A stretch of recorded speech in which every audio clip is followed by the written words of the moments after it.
Ladies and gentlemen, we've got another blockbuster trade on our hands. Can we get a round of applause for the NBA? De'Aaron Fox is officially a San Antonio Spur, teaming up with Victor Wembanyama.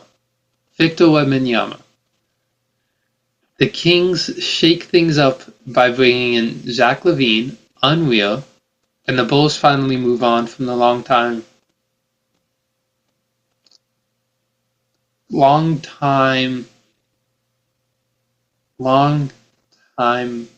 player. I want to call him a star, but I can't. There was a lot to break down here, so let's get into it. I'm going to be grading them. So, San Antonio Spurs off the whip gets an A. Not an A+, an A. Not an A+ because, I don't know. I just don't. A+ would be, honestly, Luka. The Luka trade, which hopefully I got another video coming out with that. San Antonio just put off an absolute masterclass. They land De'Aaron Fox, one of the fastest and most dynamic guards in the league. Fastest, I believe he is still the fastest. You could say Scoot Henderson, Russell Westbrook, and John Wall used to be up for that debate. I think it's still De'Aaron Fox. Without giving up Keldon Johnson, Devin Vassell, Stephon Castle, Jeremy Sohan, because that's really it. I feel like it's a win. The Spurs receive Fox and McLaughlin, and they sound out Zach Collins, Trey Jones, and multiple picks. The Spurs only part ways with 4 first-round picks, which sounds like a lot, but realistically it's more like 3 since Solid's pick is unlikely to convey, and they're just giving back the Spurs pick. This move accelerates the rebuild and pairs Wemby with a true full general. They went from having Jeremy Sohan to Chris Paul to now De'Aaron Fox in a year. A full general who can push the pace, create shots, and take some scoring off of Wemby. Imagine. If you don't want to guard De'Aaron, you got to guard the 7'4" dude. If you don't want to guard him, you still got to respect Devin Vassell. I don't know if I'm going to call it a big 3. It's a big 2 for sure. Now, De'Aaron Fox is an amazing playmaker. I feel like he can complement Wemby perfectly. He can run the floor in transition. Fast break would be unreal. Fast break down defenses, and Wemby can get easy looks. They're already easy for him because he's 17 foot. But now you got De'Aaron Fox. San Antonio has been looking for the franchise point guard. Now they got him. The Spurs are finally ready to make some noise in the West. That's all I have to say. I feel like it's short and sweet. There's not much to say. De'Aaron Fox is one of the most athletic point guards. You can't keep up with him. He's an amazing playmaker. The only problem I have and why it's not an A+ is because it's similar to the Carmelo Anthony going to the Knicks thing. It's not the exact same. But Rich Paul went to the Sacramento Kings and said, hey, just to let you know, my guy over here, De'Aaron Fox, he's probably not going to resign with you guys. Just to let you know. He's going to go sign with San Antonio if you like it or not. So if you want to trade him, you can, but he's going to San Antonio if you don't.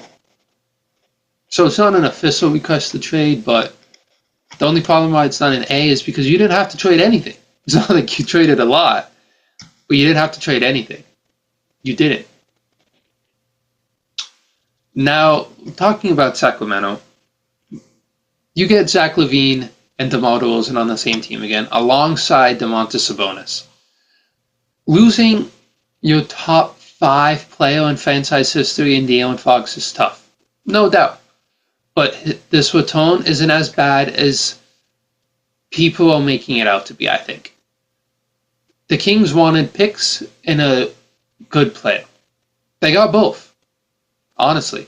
The Kings bring Zach LaVine, who's a possibly a all-star, or he could have been an all-star. He was averaging the same numbers as Tyler Hero, and he made an all-star game. An efficient, they get another athletic guard, but the only problem is who's going to play point guard. But they still get a decent draft haul. The trade is LaVine, City Sudoku, multiple first round picks. You send out Fox, Hodo, and Magako. LaVine is a pure scorer, a proven scorer as well. And as long as he plays at an all-star level, alongside Domantas Sabonis and DeMar, he can fit nicely next to them. And let's not forget, the last time LaVine played alongside DeMar, he was his best. Now they're back together in Sacramento. Crazy. But where they're looking to compete. It's odd because you're like a ninth seed with this team. The only person who really loses is Keegan Murray. Like, Keegan Murray was already having problems. I guess not really. It's not like you're adding somebody crazy. But Keegan Murray still doesn't know what he wants.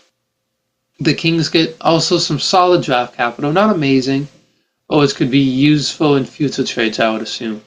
If their goal is to remain a playoff team, this move makes sense, but there's some risk here. Fox's speed and playmaking were critical to the Kings' identity. But it remains to be seen if LaVine can fulfill that void. If it doesn't work, this deal could age poorly, I think. I feel like there's not much the Kings can do to win. Does LaVine make you better? No. He makes you slightly worse, which, yes, you're trading an amazing player and you're getting back just as good, a little bit worse of a player and some draft picks, I guess, but still draft picks aren't amazing. You're getting a solid pick.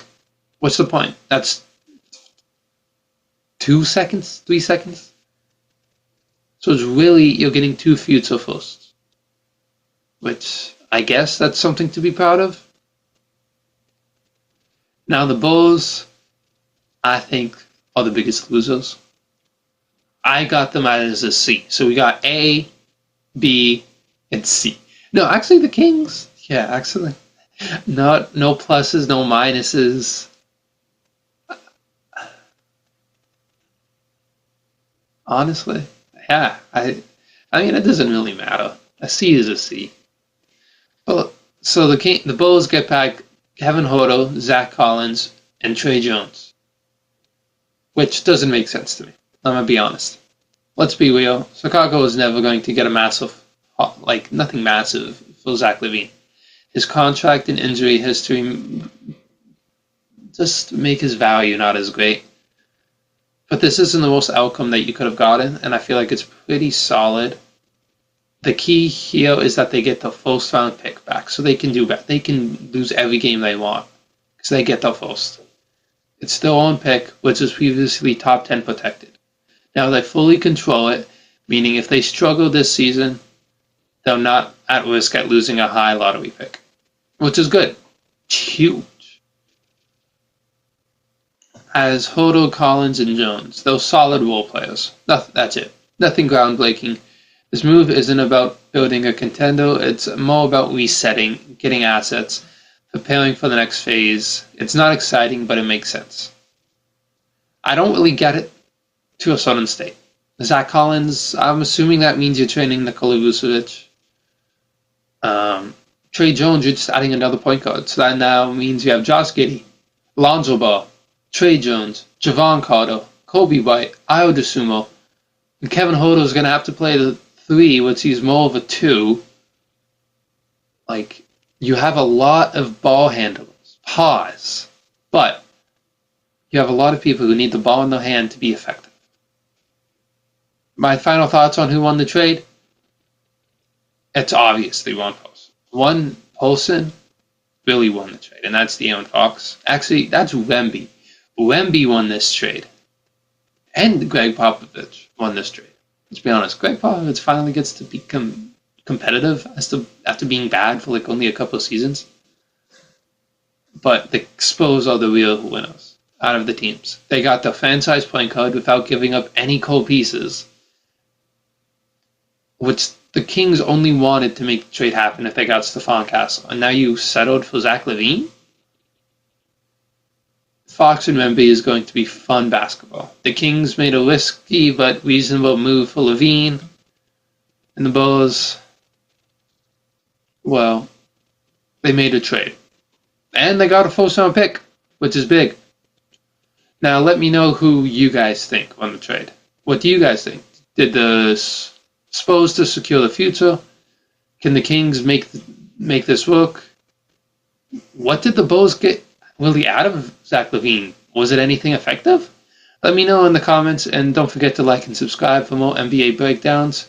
And, as always, I'll see you next time. Peace.